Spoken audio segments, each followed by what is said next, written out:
Ce soir, nous recevons Bernard de Montréal pour nous entretenir sur le transfert de la maladie astrale.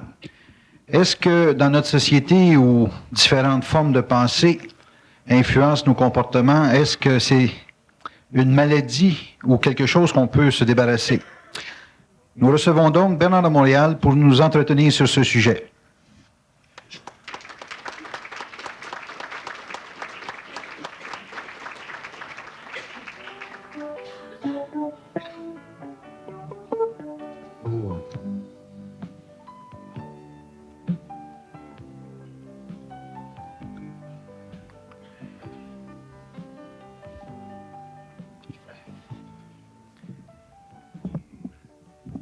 Bonsoir Bernard.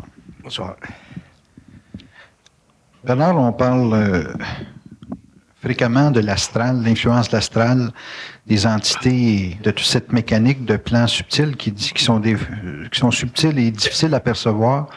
Est-ce qu'on peut parler de maladie dans le sens d'une transmission de certaines formes d'égrégores de pensée, de certains états de pensée? Est-ce qu'on peut parler de transmission d'états de pensée, de vibrations de pensée, et qui occasionneraient des maladies à caractère mental ou astral?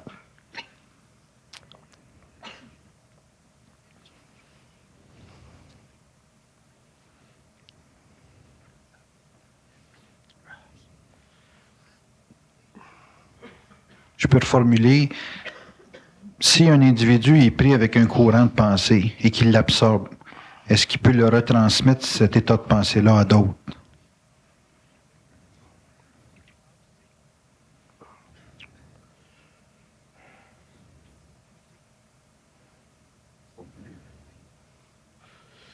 Bon. Le corps astral, c'est un corps qui est très, très plastique, qui est très vibrant, qui est très magnétique. Puis, dans le corps astral s'enregistrent les émotions. Puis, le corps astral affecte beaucoup le corps mental parce que c'est un corps qui est beaucoup plus dense. Et lorsque l'homme, à cause de son inconscience, c'est-à-dire à cause du fait que ses centres psychiques ne sont pas balancés parfaitement, a tendance à émettre des vibrations et à recevoir des vibrations qui, ultimement, si ça s'actualise sur une base de plusieurs années, ultimement peuvent l'affecter même au niveau de son corps matériel. Parce que l'homme est un être multidimensionnel, l'homme est un être psychique, l'homme est fondamentalement psychique. Même si il exerce ou s'il se manifeste à l'intérieur d'une couverture psychologique, il est à son origine, à sa source, un être fondamentalement psychique, c'est-à-dire qui vibre, qui répond à des ondes qui influent sur sa nature.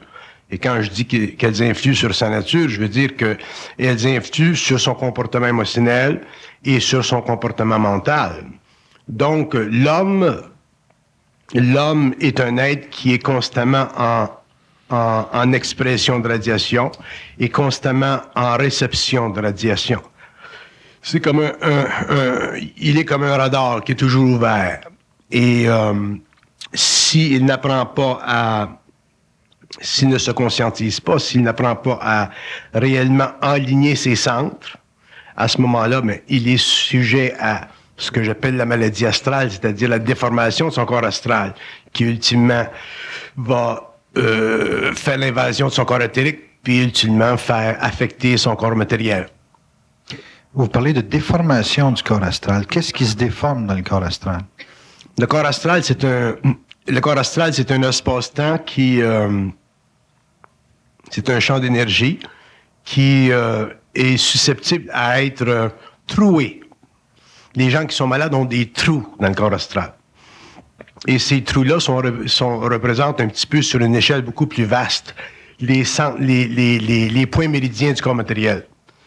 Et un être, par exemple, qui vit trop de chocs dans la vie à cause de ses émotions, ou un être dont les émotions sont bouleversées dans la vie, éventuellement subit un déchirement du corps astral. Une fois que le corps astral est déchiré ou quand il est trop déchiré, quand il y a trop de lésions dedans, l'individu est sujet à vivre sur le plan matériel ou sur le plan psychique des maladies, c'est-à-dire une déformation de sa réalité, que ce soit une déformation de la réalité matérielle qui est une maladie ou que ce soit une déformation de la réalité éthérique ou une déformation de la réalité astrale ou une déformation de la réalité mentale. Toute déformation énergétique crée une maladie.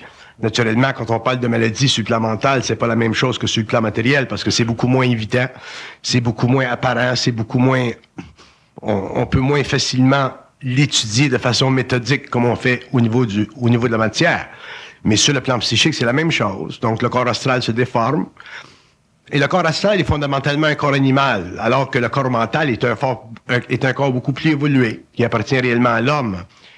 Et étant un corps animal, il est régi par les émotions. Le problème de l'homme sur la Terre, au cours de son expérience, de sa vie, est totalement connecté à ses émotions. Si techniquement l'homme vivait sa mentalité ou son intelligence. D'ailleurs, l'intelligence, quand on parle de l'intelligence, si on parle de demain, de l'intelligence supramentale, et ainsi de suite, ou de l'intelligence réellement instantanée, mais ça sera une intelligence qui sera réellement libérée de la distorsion que crée l'émotion sur le mental inférieur, donc sur le mental psychologique. Donc, l'homme, à cause de son inconscience, à cause de sa mémoire, à cause de son manque de centricité, subit énormément de perturbations dans la vie. Et ces perturbations-là sont la cause de la maladie astrale. Et ça se transfère. Une personne, par exemple, qui serait très, très jalouse pourrait transférer à la personne récipiente des égrégores qui, ultimement, rendraient cette personne-là malade, astralement parlant. Et ultimement, possiblement, physiquement. Et ça se transfère des deux côtés. Une personne qui a des trous dans le corps astral, comment elle peut identifier ces trous-là dans cette dynamique de vie? Elle ne peut pas les identifier physiquement, à moins qu'elle soit médium ou qu'elle soit perçue ou reçue par une médium. Mais elle peut les sentir dans ce sens que quand on vit un trou dans le corps astral, on vit à un niveau ou à un autre un vide. Le vide, ce qu'on appelle le vide existentiel. Ce qui s'apparente, par exemple, à la sorte d'impossibilité ou de difficulté chez l'homme d'être, entre parenthèses, heureux. C'est créé par des vides. Ces vides-là sont des réalités, font partie de la réalité astrale, font partie de la configuration astrale de ce corps subtil-là. Un homme qui est conscient ne connaît pas, ne vit pas de vide, donc il ne vit pas sa conscience en fonction de certains éléments extérieurs à lui-même ou intérieurs à lui-même dans le sens qu'ils sont astralisés, qui puissent lui causer une perte d'énergie substantielle ou suffisamment substantielle pour avoir l'impression en tant qu'être de ne pas être rempli de lui-même, rempli de sa lumière ou rempli de son énergie. Tandis que l'être inconscient, l'être existentiel, qui, au cours des millénaires, par exemple, a été à la recherche du bonheur. Pourquoi l'homme est à la recherche du bonheur? L'homme est à la recherche du bonheur parce qu'il vit des vides, des trous dans son corps astral. Si l'homme n'avait pas de trous dans son corps astral, il ne chercherait pas à être heureux. Il serait simplement bien dans sa peau. Donc, la recherche du bonheur, qui a été idéalisée pendant l'évolution, qui fait partie de la recherche ultime des valeurs fondamentales de la vie par l'homme évolutif, c'est déjà indicatif chez lui d'une déchirure de son corps astral, mais à un niveau qui varie selon l'individu. Est-ce qu'une personne, en identifiant les insécurités ou les peurs qu'elle a dans ses... Je vais ajouter une autre chose à ça. En général, les gens les gens qui épousent la théorie du bonheur ou les gens qui écrivent ou les poètes ou les philosophes, ainsi de suite, qui cherchent à décrire pour l'homme ou l'humanité cette valeur fondamentale recherchée au cours de l'évolution sont des êtres qui souvent et ça on le retrouve dans leur biographie quand les biographies nous sont accessibles, sont des êtres qui ont vécu des vies extrêmement bouleversées, sont des êtres qui ont énormément souffert. Et la souffrance de ces êtres-là, qui sont très, très sensibles, les amène à réellement plonger dans le trou de l'existence, dans le trou de leur êtreté, donc les amène à vivre sans qu'ils en soient conscients, ces perforations du corps astral. Et c'est ça qui fait souvent de ces êtres-là des gens extrêmement sensibles qui, sur le plan matériel, à cause de leur talent et de leur sensibilité, ont la capacité de très bien décrire pour l'homme les failles astrales ou les failles magnétiques de leur propre être, mais qui, rendus ou décodés en termes philosophiques, symboliques, psychologiques, nous apportent la question de la validité ou de la recherche de ce qu'on appelle, nous, involutivement, le bonheur. Alors qu'un homme conscient, il n'est pas intéressé à être heureux. Il est intéressé à être bien dans sa peau. Autrement dit, il est simplement intéressé à vivre un corps astral ou à expérimenter un corps astral qui est techniquement parfait, c'est-à-dire qui n'est pas affecté de l'extérieur ou de l'intérieur. Et quand je dis de l'extérieur, je parle de la conscience de la race, de la conscience de la culture, de la conscience de la civilisation, ou de l'intérieur par le biais des entités, de la mémoire de la race, de la culture, de la civilisation. Est-ce qu'une personne qui identifie ses insécurités et ses peurs a automatiquement identifié les trous dont vous parlez? Non, identifier ses craintes, ses peurs, c'est pas suffisant. Il y a beaucoup de gens qui connaissent ou qui identifient leurs craintes puis leurs peurs. Puis c'est pas là parce que vous identifiez vos craintes que vous allez boucher ces trous-là. Pour les identifier, c'est une chose, mais éventuellement les éliminer complètement, c'est une autre. Et l'élimination des craintes puis des peurs ou l'élimination de ce que j'appelle des spirales qui sont brisées à l'intérieur du corps astral, ça nécessite une transmutation de la conscience astrale, ça nécessite une transmutation de la conscience mentale, ça nécessite un réalignement des centres psychiques, ça nécessite un réapproportionnement suffisamment équilibré entre la conscience psychologique de l'ego et la conscience psychique de l'ego.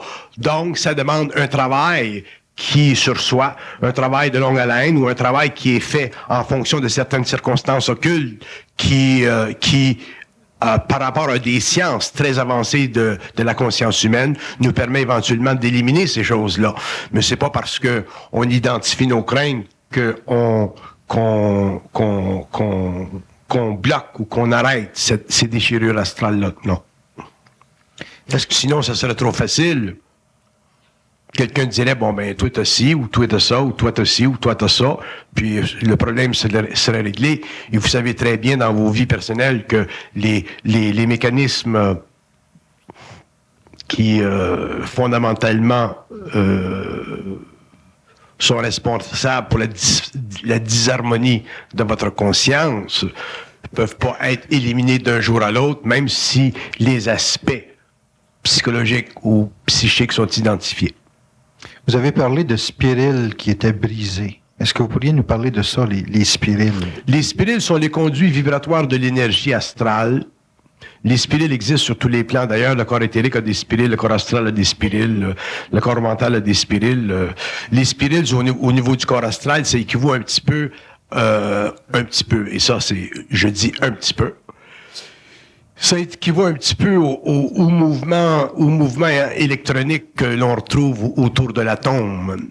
Autrement dit, ce sont ce sont des couloirs, ce sont des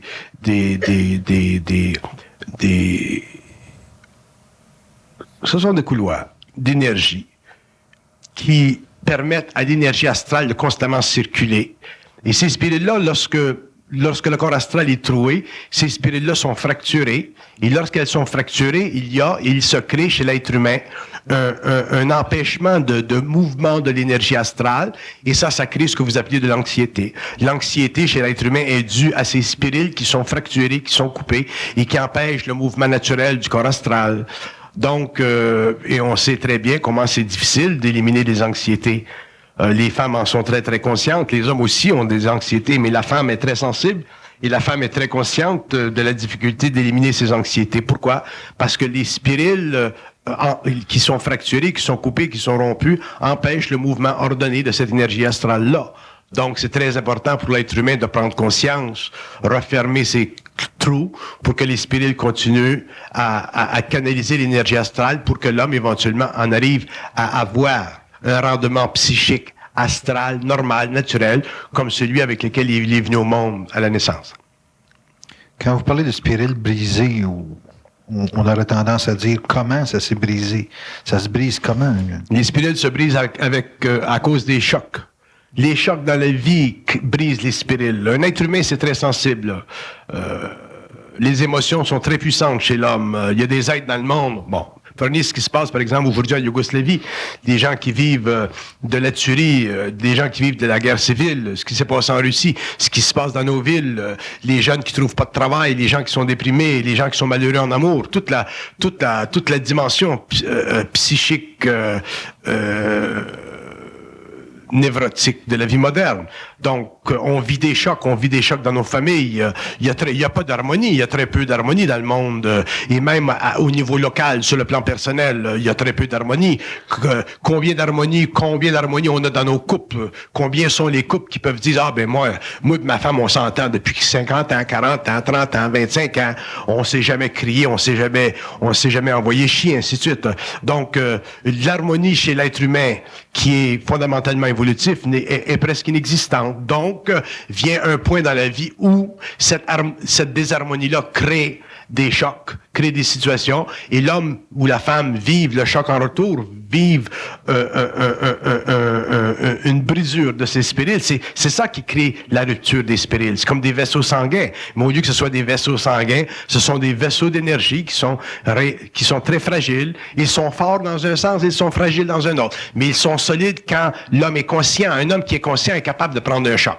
Un homme qui est conscient est capable de vivre des choses absolument abominables. Pourquoi? Parce que il ne mélange pas l'émotivité avec sa conscience mentale. Il est centrique. Ses centres d'énergie sont totalement fonctionnels. Il n'y a pas de débordement d'une énergie astrale dans le corps mental, et ainsi de suite, ou d'une énergie mentale dans le corps astral, et ainsi de suite. Donc, l'homme est capable de prendre des chocs. Mais lorsque l'homme est inconscient, ou qu'il a techniquement, ou qu'il vit techniquement, ou qu'il subit une psychologie évolutive à l'intérieur de laquelle il n'a aucune identité propre, réelle, fondamentale, soudée à sa conscience universelle, c'est évident que l'homme vit des chocs et ses spirales-là sautent. Les courants sautent.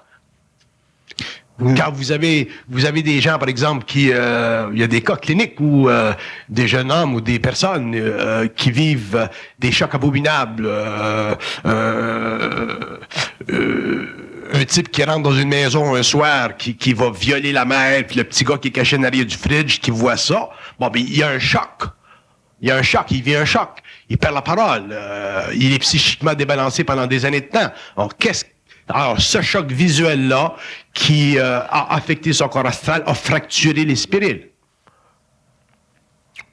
Comment est-ce qu'à ce moment-là, l'individu peut ne pas laisser déborder, comme vous dites, l'énergie du mental vers le corps émotionnel, puis l'énergie de l'émotionnel vers le corps mental? Ça prend une très bonne éducation. Ça prend une très bonne éducation et cette sorte d'éducation-là ne fait pas encore partie de notre vie, ça fait partie de l'évolution. Éventuellement, les hommes, les parents seront des êtres conscients, donc ils donneront à leurs enfants une éducation qui sera réellement fondée sur une psychologie créative et un psychisme extrêmement équilibré, de sorte que les enfants seront protégés dans leur avenir. Par rapport aux chocs qui font partie de l'existence. L'éducation, c'est pas simplement quelque chose qui nous permet d'envoyer nos enfants à l'école pour apprendre les mathématiques et la géographie. L'éducation, c'est fondamentalement d'abord et de façon primaire l'enseignement d'une forme de psychologie. Ça donne quoi d'envoyer nos enfants à l'école si ils ne sont pas capables de se comporter dans la vie, s'ils ne savent pas comment traiter avec la vie, s'ils ne savent pas traiter avec les aspects difficiles et réellement bouleversants de la vie. Donc, nos enfants vont à l'école. Les parents, d'abord, n'ont pas de psychologie. Comment voulez-vous que les parents donnent de la psychologie à leurs enfants? Les parents n'ont pas d'identité. Comment voulez-vous qu'ils donnent de l'identité à leurs enfants? Donc, les enfants s'en vont à l'école, ils s'en vont dans le monde. Ensuite, ils s'en vont dans le monde du travail. Et ils vivent l'amour, ils vivent l'intimité, ils vivent le travail. Et ils s'aperçoivent au cours des années que la vie n'est pas aussi rose que le chante la chanson, que le travail n'est pas aussi rémunérateur que nous le promettent les professeurs à l'université ou les gérants de corporations. Donc, la vie est constamment un déboire, la vie est constamment une défaite, la vie est constamment existentielle. Et la vie, dans un sens, tourne autour d'un point psychologique névralgique chez l'homme, qui est celui de l'absurde, que Sartre et d'autres philosophes ont voulu mettre en évidence dans les années 20, 30, 40, 50. Mais la vie, en réalité, elle n'est pas absurde. La vie, elle est réellement astralisée. L'homme, lorsqu'il deviendra intelligent et qu'il comprendra réellement les mécanismes profonds de sa conscience, pourra passer à travers la vie, même si la vie, techniquement, est débalancée ou désaccordée à l'extérieur de lui-même. En fonction de lui, elle sera raccordable parce que il aura les moyens, il aura la psychologie, il aura une psychologie fondamentale pour traiter avec la diversion constante qui vient vers lui et qui l'affecte sur le plan psychique, sur le plan psychologique, sur le plan de ses idées, comme sur le plan de ses émotions. Donc, on n'a pas été, pendant l'évolution, dressé. On n'a pas été dressé. On a été lancé, mais on n'a pas été dressé. On n'a pas été enseigné les fondamentales de l'existence, les fondamentales de la vie, les fondamentales de l'être, les fondamentales de la psychologie, et ainsi de suite. Et au contraire, on a été mesmérisé, on a été enraciné, on a été poivré constamment par des mémoires qui appartiennent à la race, à la culture, à la nation. Nous, en tant qu'égaux, on s'est collé à ces égrégores.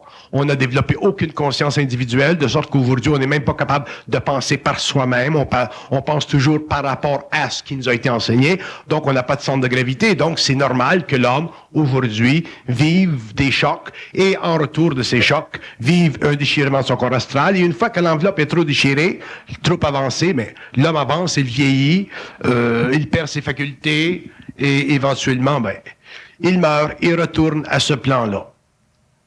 Est-ce que le centre de gravité, c'est l'équilibre entre le corps astral et le corps mental? Le centre de gravité, c'est l'équilibre entre les émotions et le mental, oui.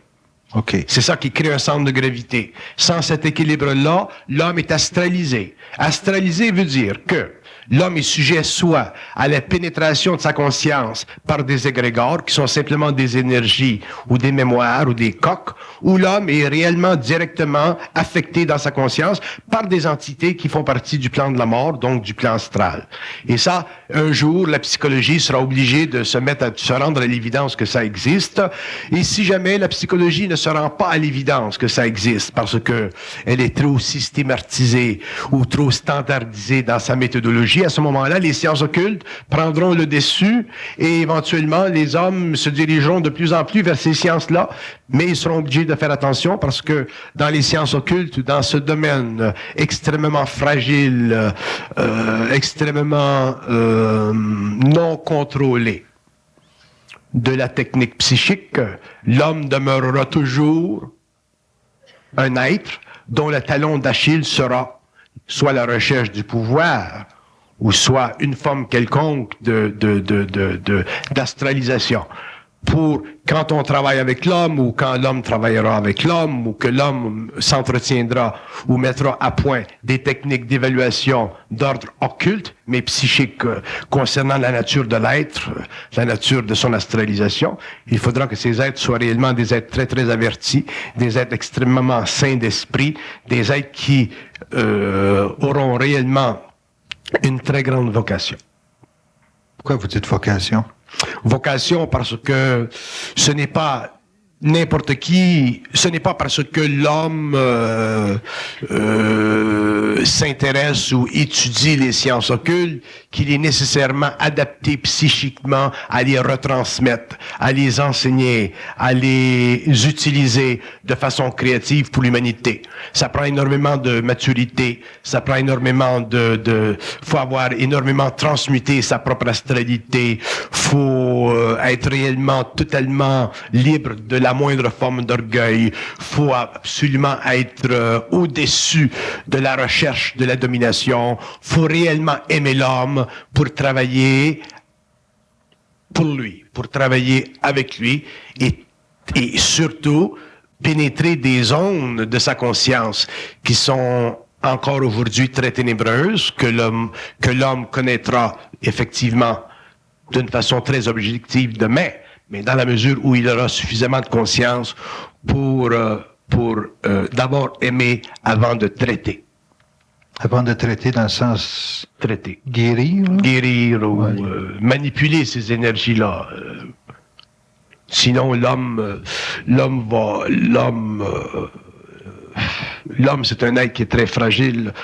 L'homme, c'est un être qui a beaucoup de difficultés à demeurer réel. Donc, il peut être astralisé. La première chose que vous aurez ou qu'on aura, ce sera des formations de sectes, ce sera des formations d'église, ce sera des formations de religion. L'astral peut faire miroiter n'importe quoi dans une conscience qui n'est pas suffisamment avancée, épurée, transmutée. Et c'est ça, le danger. Donc, dans un sens, probablement la meilleure solution pour le développement d'une psychologie des profondeurs, ce serait une alliance entre la psychologie classique ou la psychiatrie classique et les sciences ésotériques ou occultes futures. Une alliance. Au moins la psychologie classique, la psychiatrie peut, avec leur forme, leur structure, suffisamment consolidée, suffisamment aux aguets, suffisamment rationnelle, pourront absorber ces nouvelles façons, ces nouvelles fonctions du psychisme allumé, et à ce moment-là, créer une synthèse pour comprendre les ramifications très, très occultes de l'homme. L'homme est un être multidimensionnel. On est très loin de comprendre ce qu'est l'homme. L'homme est un être multidimensionnel. Et pour que l'homme puisse travailler en dehors de la psychologie ou en dehors de la psychiatrie et travailler dans ces plans de conscience, il faut qu'il ait beaucoup de conscience. Et en tout cas, mon expérience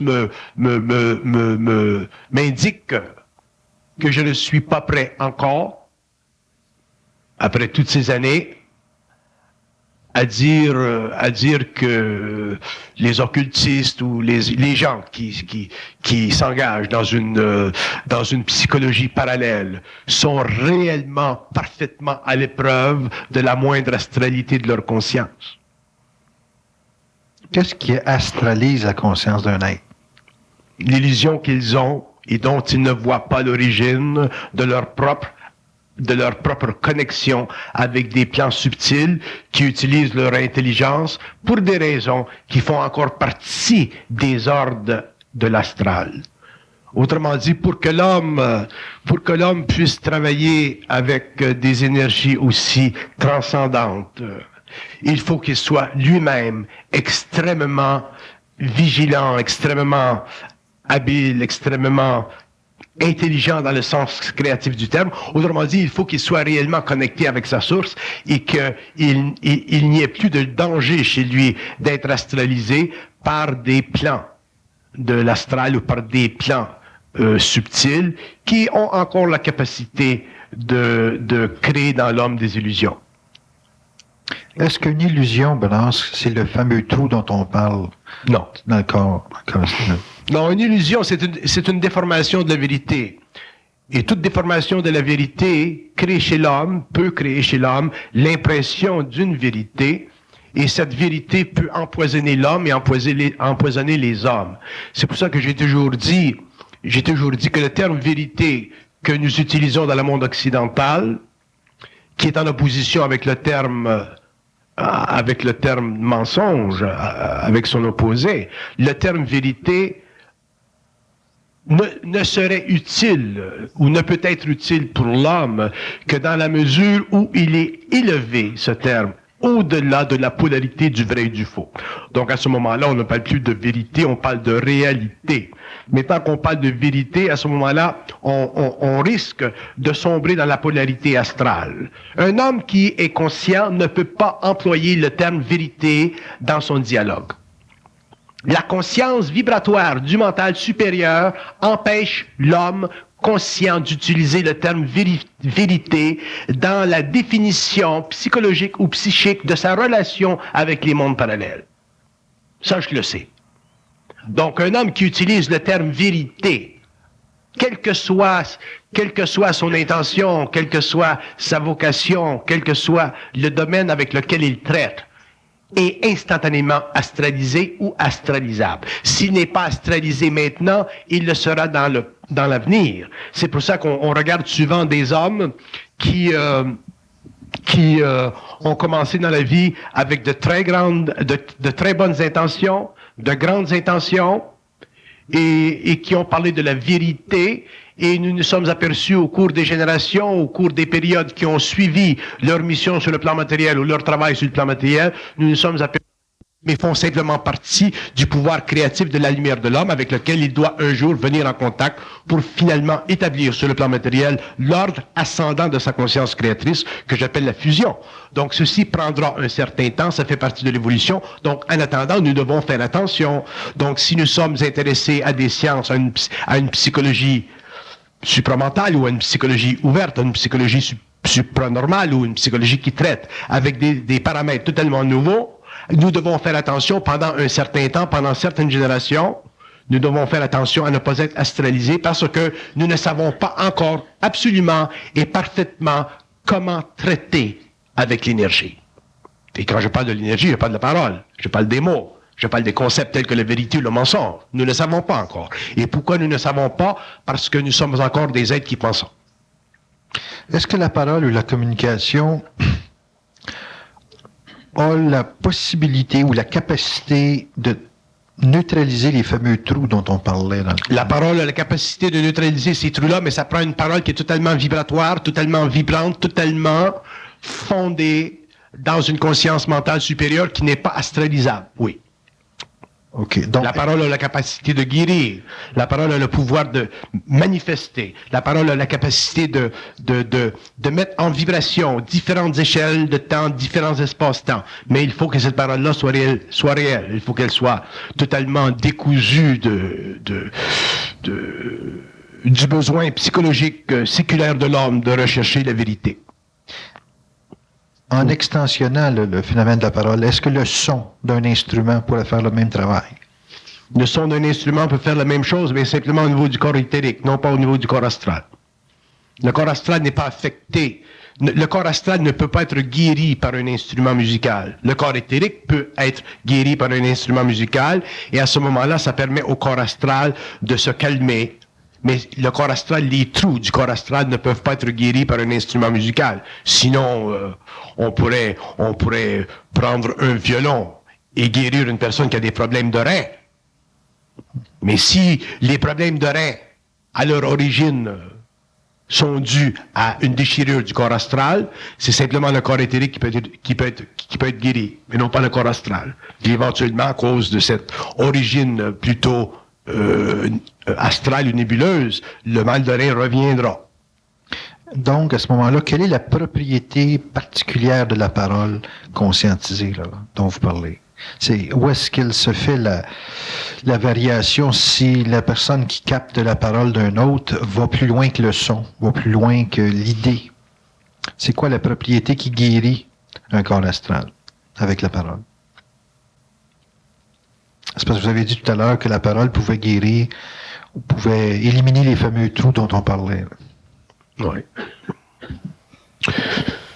La parole peut guérir le corps astral, mais au stage où l'homme en est aujourd'hui, c'est-à-dire, dans la mesure où il a très peu de conscience, la parole peut guérir le corps astral, mais c'est long. Un homme qui a beaucoup de conscience et qui aurait une déchirure dans le corps astral pourrait se faire guérir facilement, rapidement, le corps astral. Mais l'homme n'a pas cette conscience. Bon, je vous donne un exemple. Vous parlez avec des gens qui ont des problèmes d'ordre émotif. Okay. Vous leur expliquez leurs problèmes, parce que vous êtes objectif à eux, vous êtes en dehors de leur situation. Vous leur dites, bon, ben, ça, vous devriez faire ceci, ou vous devriez faire cela. Et même si vous leur dites, ça prend des mois et des années avant que l'homme en arrive à réaliser ce que vous avez dit. Pourquoi? Parce que l'homme n'a pas suffisamment de conscience. Mais si vous dites à un homme conscient, tu devrais faire ceci ou tu devrais faire cela, il le verrait instantanément et il s'appliquerait instantanément à le faire et automatiquement, il pourrait facilement guérir son corps astral.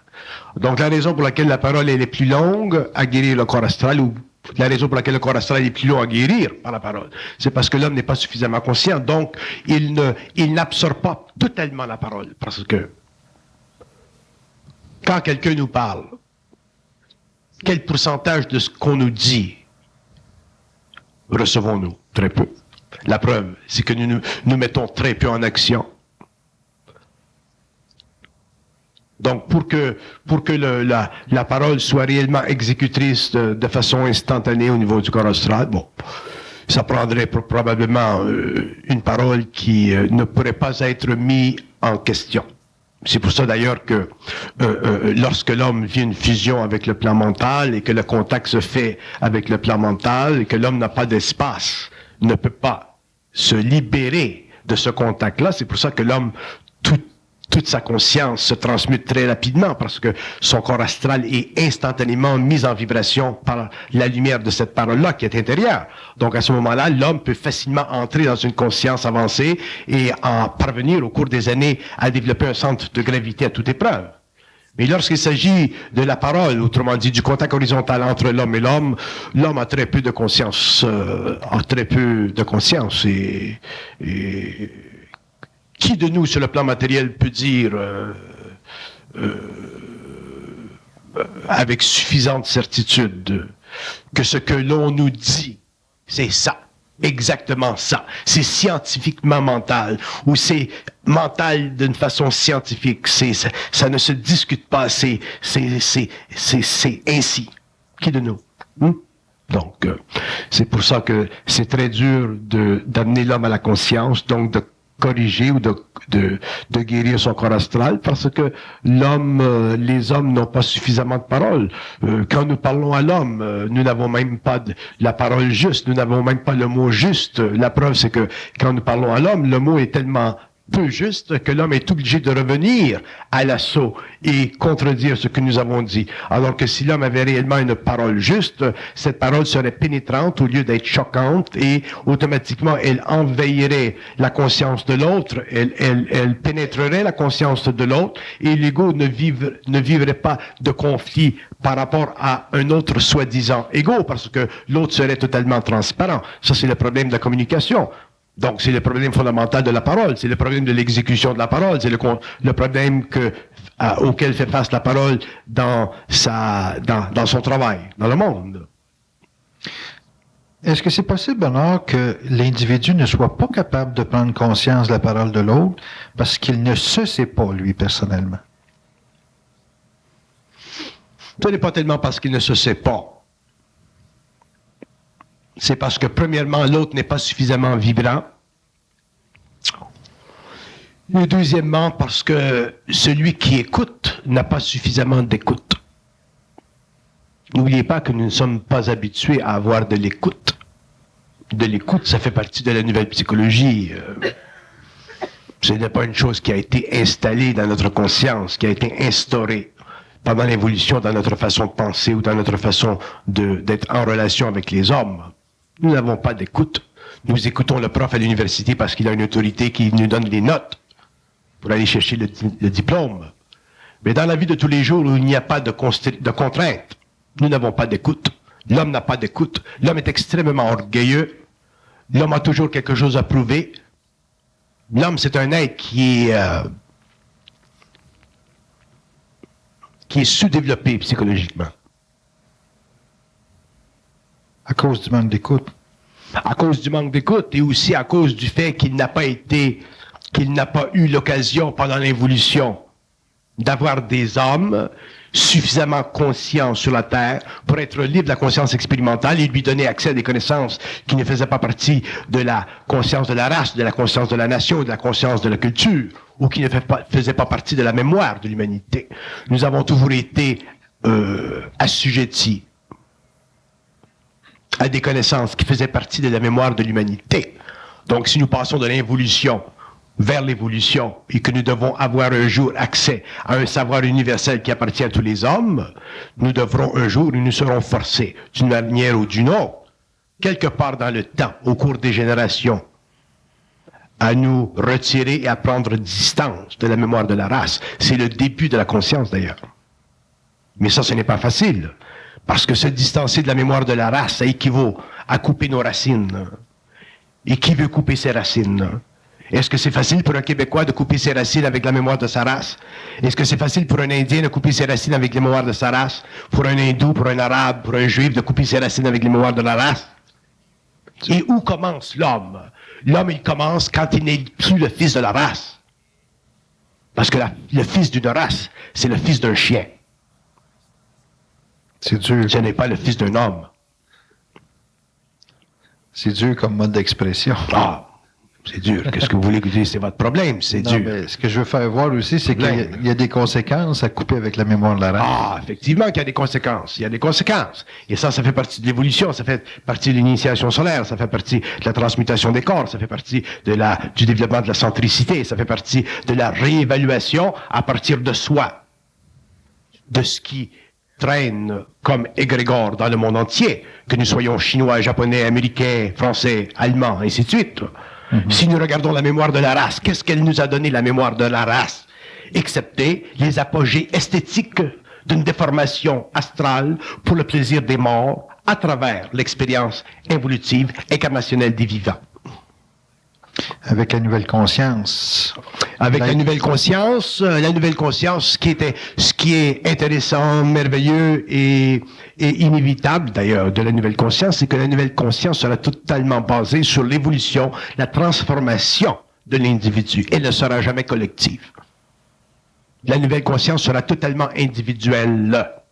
Elle ne sera pas collective. Donc, elle ne fera pas partie de la mémoire de la race et elle ne créera pas non plus de mémoire raciale. Ce qu'elle créera, ce sera une mémoire cosmique auquel auront droit tous les hommes de la Terre qui appartiennent à la 5e race racine et qui, possiblement un jour, passeront de la 5e race racine évolutive à la 6e race racine évolutive et plus tard à la 7e race racine évolutive.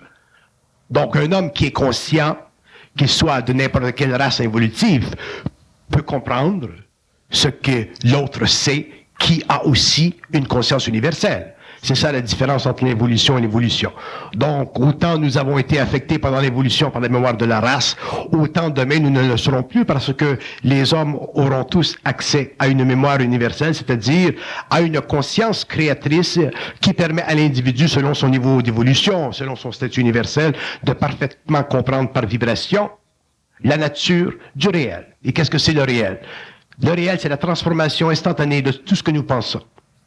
Le réel, c'est la déformation et l'abattement instantané de tout ce que nous avons vécu en tant que mémoire.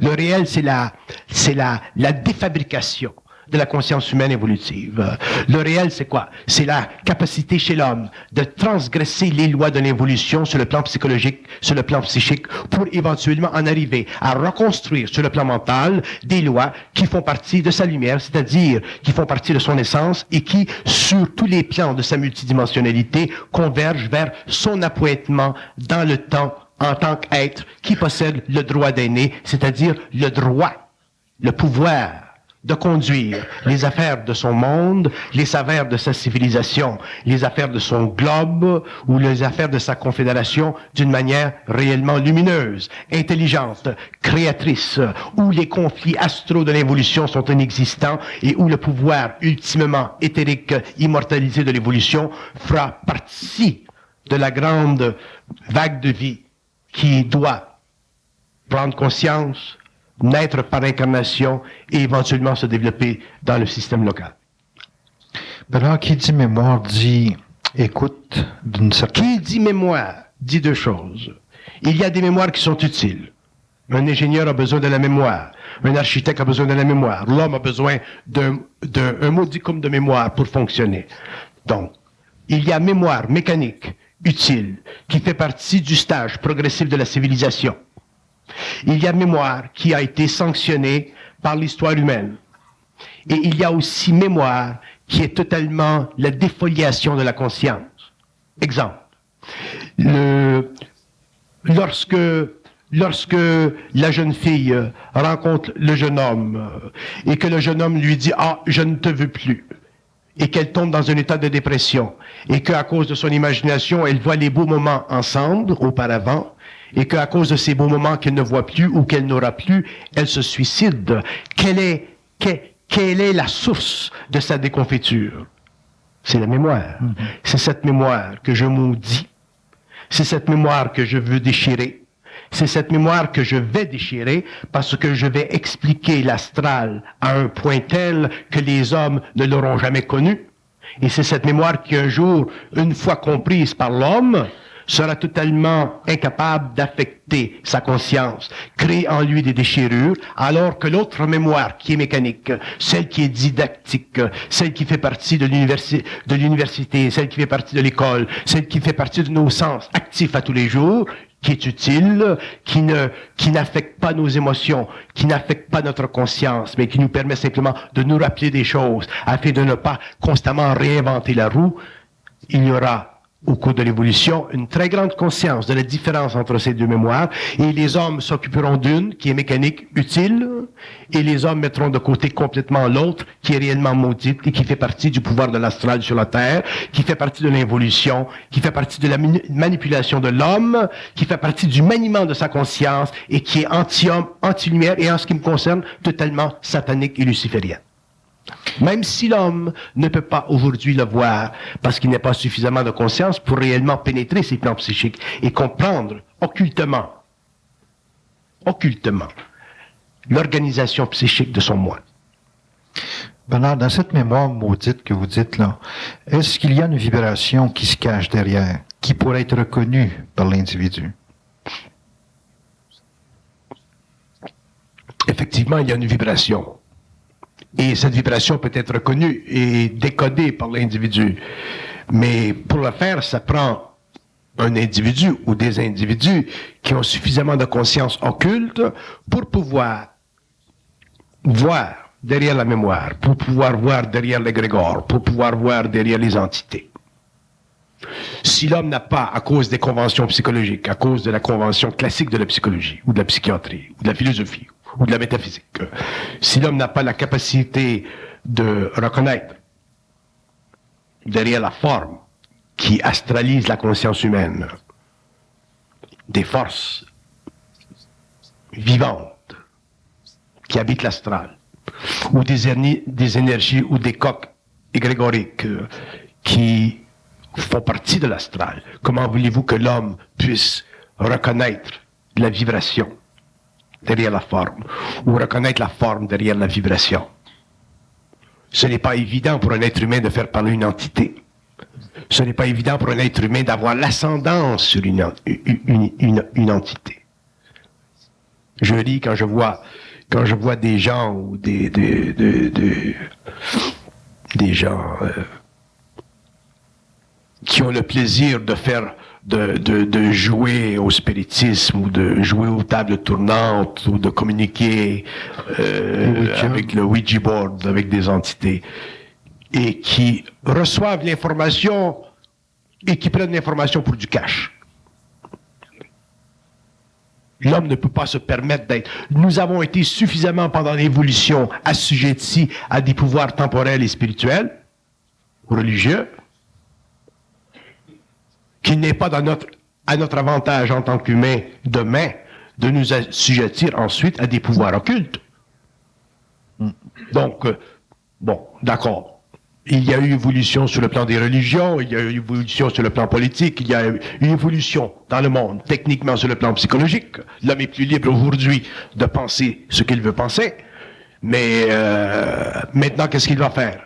Il va se plonger dans des domaines occultes, il va se plonger dans l'ésotérisme, il va se plonger dans des sciences qui ont été fortement astralisées.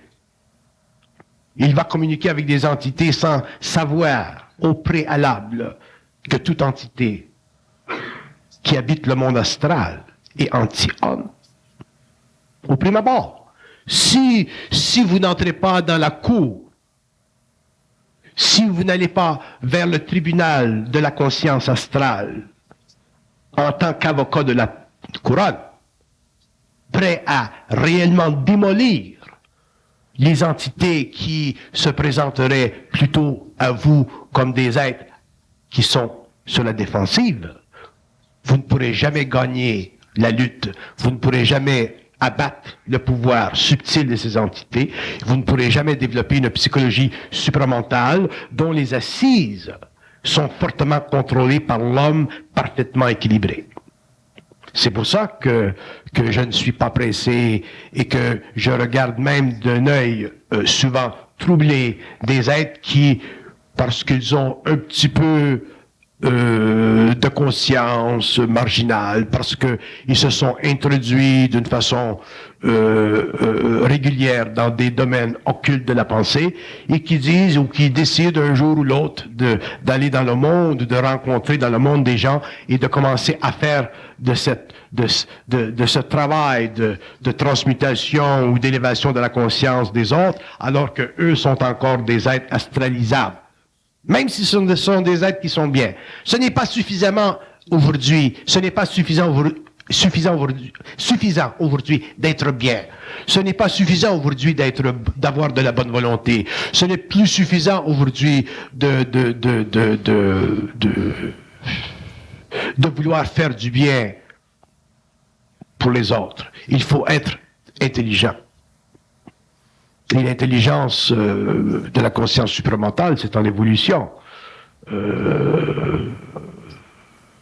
Il faut connaître les lois occultes de ces plans parfaitement. Et pour ça, ça prend du temps. Ça prendra du temps. Bernard, les gens, en vous écoutant, deviennent conscients de d'autres plans. Acceptent quand même assez bien le fait de l'influence d'entités. Ça commence par où, le fameux combat qu'on a livré avec ces entités?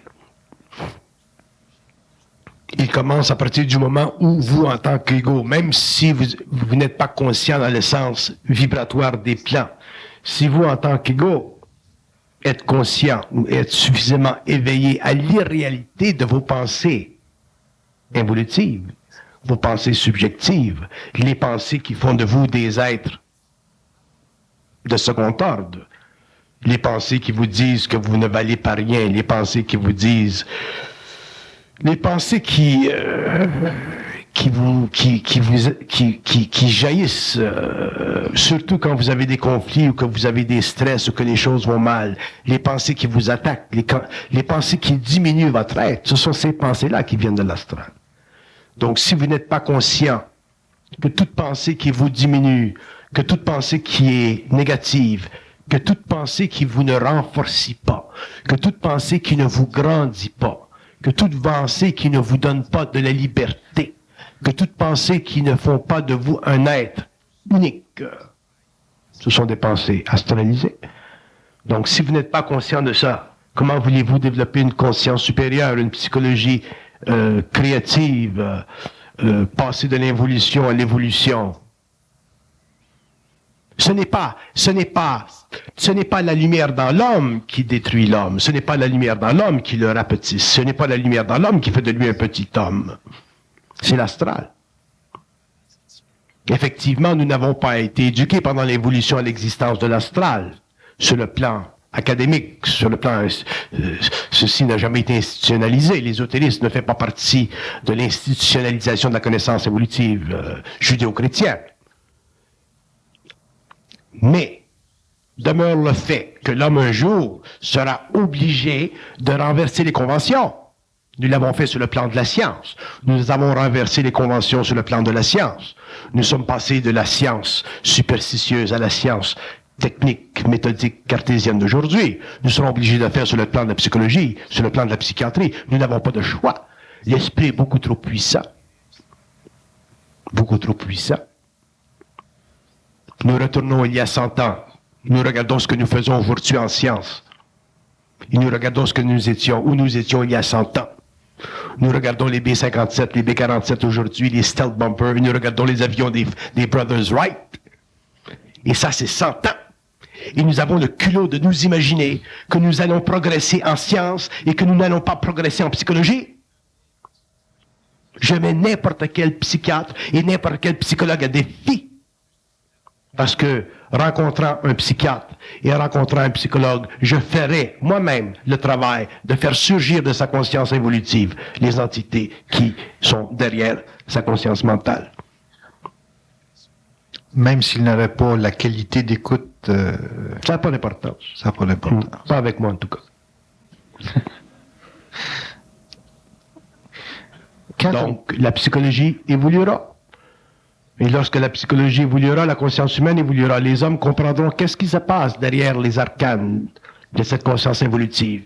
Que la philosophie, que la psychologie, que les sciences, les métaphysiques, les religions, dans le passé, n'ont jamais été capables de réellement capter. Comment se fait-il que nous, aujourd'hui, les hommes de la Terre, au 20e siècle, alors que nous sommes prêts à techniquement nous lancer dans l'espace, nous ne sommes pas capables de comprendre notre propre espace intérieur? Donc, cette dichotomie, elle existe à cause de quoi? Parce que nous avons développé le mental inférieur. Nous avons développé la technique mécanique de la pensée. Et aujourd'hui, avec les cerveaux électroniques, nous sommes de plus en plus aidés dans cette direction. Alors que nous n'avons pas développé la fondation provocative d'une conscience ultimement multidimensionnelle. Nous avons refusé en tant que penseur, en tant qu'éducateur, en tant que philosophe, de regarder l'homme comme être multidimensionnel. Probablement parce que nous devions d'abord regarder l'homme comme être unidimensionnel pour le développement de la science. Probablement que nous devions, pour le moment, pendant quelques siècles, nous assurer, nous concentrer sur la matière pour demain aller plus loin. Probablement. C'est normal, ça fait partie de l'évolution. L'humanité ne peut pas faire deux choses à la fois. L'humanité ne peut pas regarder l'atome avec le microscope et en même temps s'intéresser à l'astral avec l'esprit. Mais ça viendra. C'est inévitable. Je le jure sur la tête de l'humanité. C'est proche. Oui, c'est déjà arrivé. La façon dont vous parlez, Bernard, il semblerait qu'il est nécessaire d'avoir un choc de conscience de ces... Il y aura un choc de conscience, l'homme aura un choc de conscience, l'homme aujourd'hui a un choc de conscience. Regardez la vie de chaque individu aujourd'hui dans le monde. Regardez il y a 20 ans, 30 ans. Regardez l'évolution sociale, regardez la civilisation, le statut, l'état de la civilisation. Regardez le fait que l'homme aujourd'hui est beaucoup plus libre qu'il était avant et par contre, il est beaucoup plus cerné par des paramètres dont il ne peut plus aujourd'hui contrôler la définition. Regardez l'homme moderne, regardez l'aliénation, regardez les hommes de la rue, les street people, regardez les hommes qui se parlent de plus en plus seuls. Regardez le fait que dans nos hôpitaux, dans nos centres psychiatriques, dans nos centres mentaux, alors que nous avons à notre disposition de plus grands budgets, que nous avons plus de science, nous avons aussi en même temps plus de maladies mentales. Et la maladie mentale, c'est beaucoup plus vaste que le AIDS, parce que la maladie mentale, elle croît au fur et à mesure où le stress de la civilisation s'accroît. Et il n'y a pas d'homme sur le plan matériel dans le monde aujourd'hui qui puisse assurer la civilisation, les États, les gouvernements, les peuples, les penseurs, les hommes, les simples mortels, de la sécurité de l'avenir. Regardez ce que nous avons vécu avec la Russie. Regardez ce qui s'est passé à l'ombre de la conscience de l'humanité entre les Indes et le Pakistan entre 89 et 90 et 91. Nous avons risqué d'avoir une guerre nucléaire entre les Hindous et les Pakistanais. Ceci n'a pas été connu dans le monde. Ceci fait partie des secrets d'État. Donc, qu'est-ce qui va se passer? Qu'est-ce que le terrorisme va créer? Qu'est-ce que la dissolution des liens économiques va créer? Qu'est-ce qui va se faire lorsque la Chine va entrer dans le monde? Lorsque Hong Kong va passer à la Chine? Qu'est-ce qui va se faire dans l'avenir de l'homme? Et comment l'homme, à ce moment-là, en tant qu'individu, va pouvoir réagir sur le plan de l'émotion, sur le plan du stress, face à ces impondérables? Et je ne fais pas de prophétie. Je n'ai jamais fait de prophétie. Je ne ferai jamais de prophétie. Mais l'avenir de l'humanité n'est pas à la mesure de ce que l'homme désire. Et comment fera-t-il, lui, en tant qu'individu demain, s'il n'a pas de conscience centrique, s'il n'est pas capable de réellement contrôler l'astral dans sa conscience? L'homme deviendra très déprimé. L'homme se promènera de plus en plus dans la rue, fatigué. épuisé dans son esprit et parlant à qui? À une entité que la psychologie décrira comme quoi? Une forme d'hallucination. Nous sommes des ignorants. Nous sommes de grands ignorants. Et les plus grands savants aujourd'hui sont des ignorants que je définis très souvent, comme l'a dit un écrivain anglais, Great Thwarted Colossi. Merci, Bernard. Un arrêt de 20 minutes et on revient. Ce qui veut dire en canadien de grands colosses tordus ou déformés.